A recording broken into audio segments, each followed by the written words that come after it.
Увлекательный детектив, шпионский боевик и романтическая драма. Истории, взятые из жизни. Собственно, это и есть сама история. История Казахстана, неотделимая от мировой. Смотрите прямо сейчас. Наша версия Reflections on History.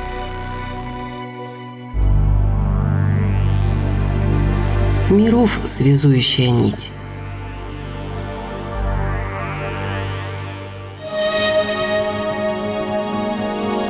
Вода всемирного потопа схлынула, из Ноева ковчега стали выбираться выжившие. И глазам их открылась странная картина.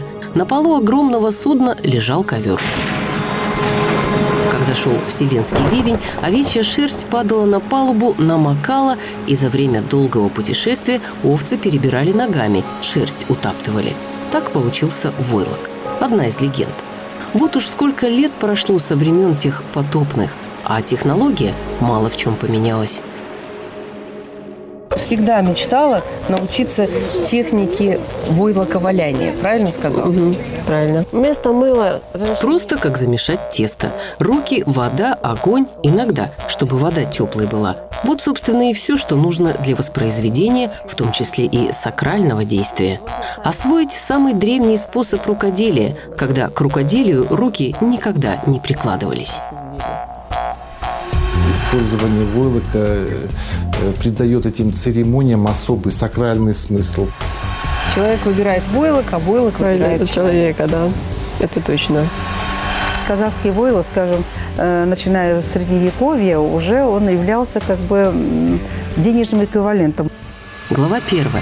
Первый древнейший.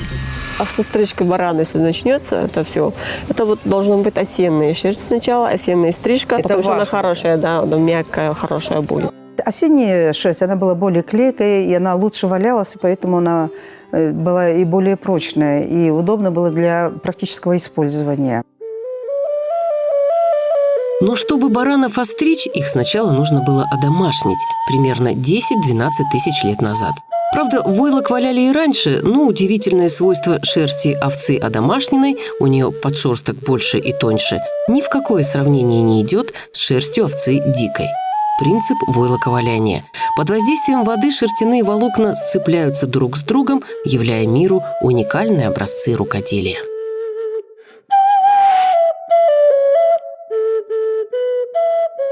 У них основное же было ремесло – это скотоводство. Так. И, естественно, от него брали все, что возможно. Это шерсть из него, который это делали войлок, и текстиль. Сначала он появился в преданиях шумеров и ассирийцев. Позже за золотым руном отправились аргонавты, подвергая свою жизнь опасности. По одной из версий, золотое руно – это просто порода овец тонкорунных, и древнегреческие герои как раз за ней поехали. А вот уже в наше время, как ни странно, в шерсти овец тонкорунных было золото обнаружено.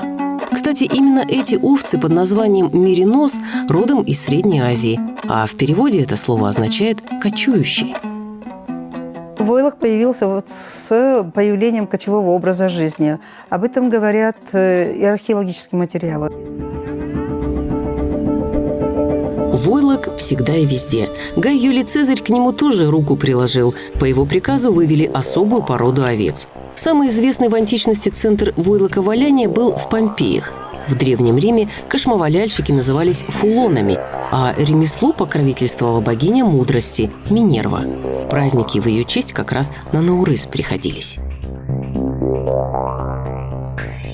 Некоторые народы до сих пор сохраняют секреты по изготовлению одежды из войлока. Еще одна история, еще одного слова – войлок. Домашний покров или покрывало для дома. Происхождение тюркского. Из степных кочевых просторов пришло и само слово, и то, что оно отображает. Илук, то есть и это означает жилище. Практически это неотъемлемая часть жилища. Будь она в виде кошмы, которая накрывает юрту, либо, так сказать, та кошма, которая внутри юрты используется. На покрывало для дома, в смысле полное облачение юрты, нужно остричь не менее 50 овец.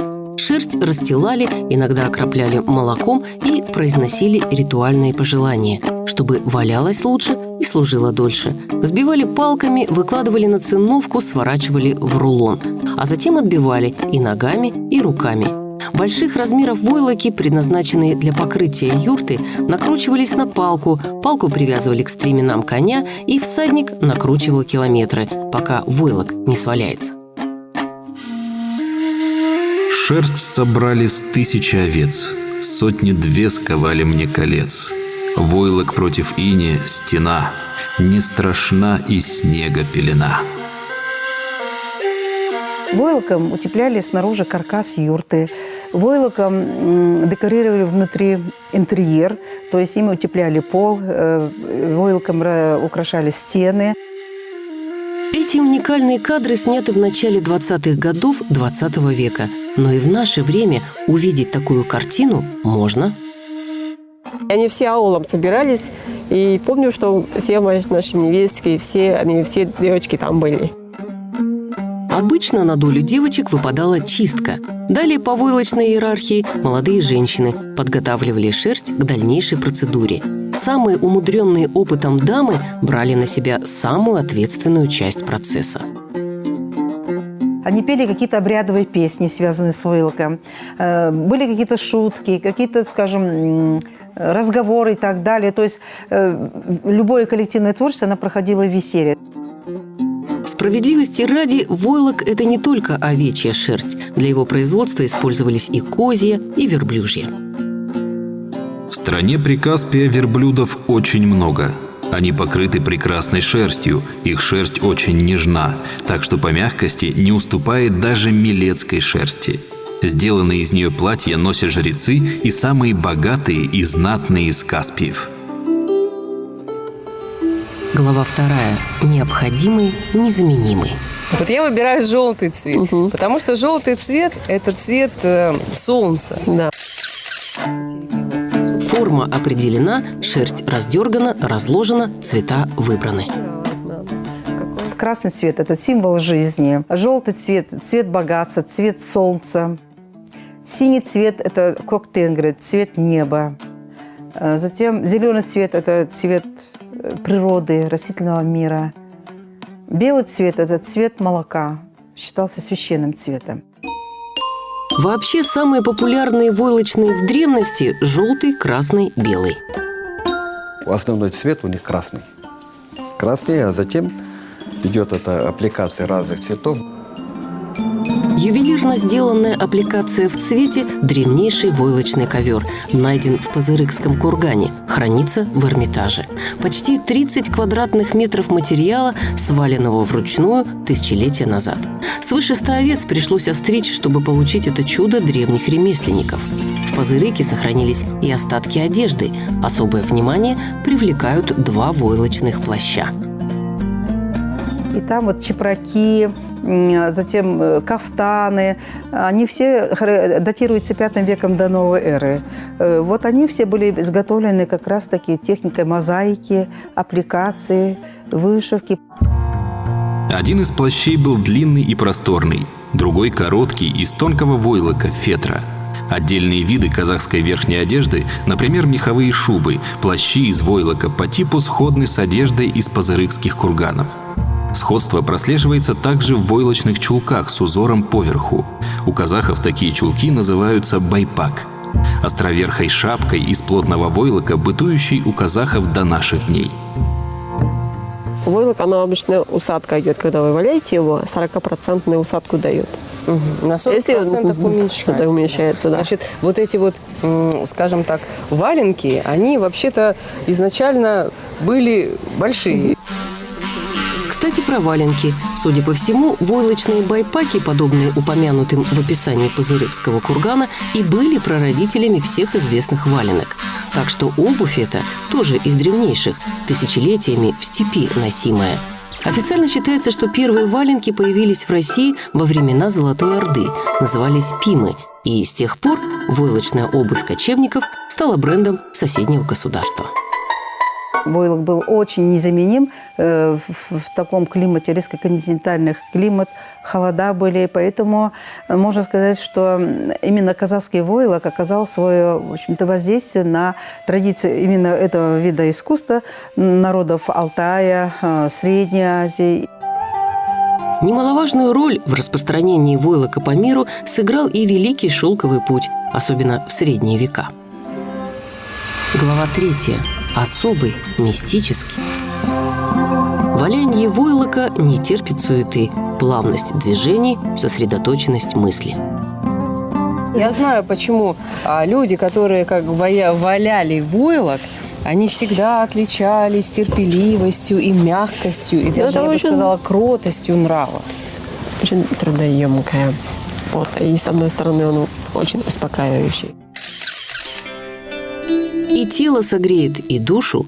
Это пленительное ощущение комфорта и уюта с руками мастериц передавалось. И не случайно войлоку приписывали магические свойства. Кочевники верили, что войлочные обереги приносят удачу, и украшали ими свои дома. У них есть какие-то идолы из войлока, сделанные по образу человеческому, и они ставят их с обеих сторон двери и вкладывают в них нечто из войлока, сделанное наподобие сосцов, и признают их за охранителей стад, дарующих им обилие молока и приплода скота. Он спасал не только от злых духов, но и от вражеских стрел. И что касается последних, никакой магии. Войлок, тщательно пропитанный уксусом, стрелой не пробьешь, утверждал древнеримский писатель Плиний Старший. Эквивалент кольчуги и подкольчуги и шлемы тоже надевали шерстяные подкладки. Войлок оборонял и оборонительные сооружения. Им прокладывали крепостные стены, чтобы соль не разъедала. Войлок это такой материал, который не пропускает воду и сохраняет тепло. Шерсть согревает даже когда мокрая. Например, в Англии пастухи специально свои плащи в воду окунали. В разбухшем виде они ветер не пропускали.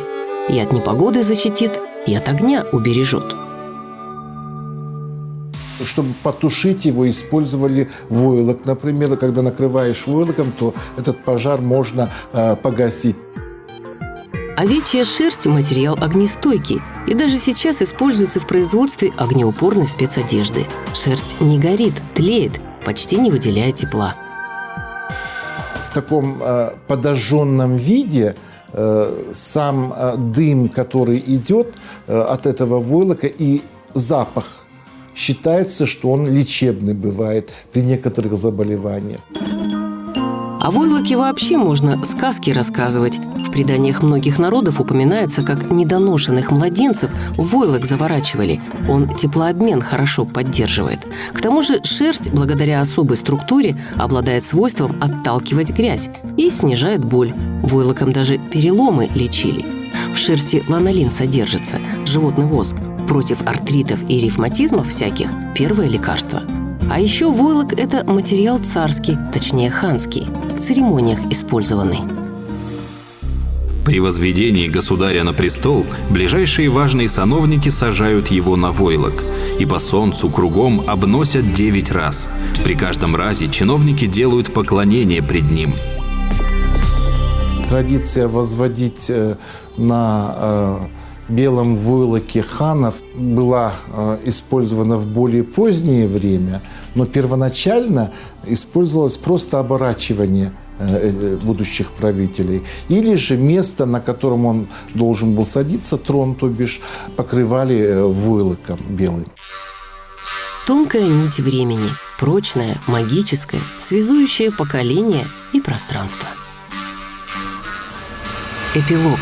Прикосновение к тайне.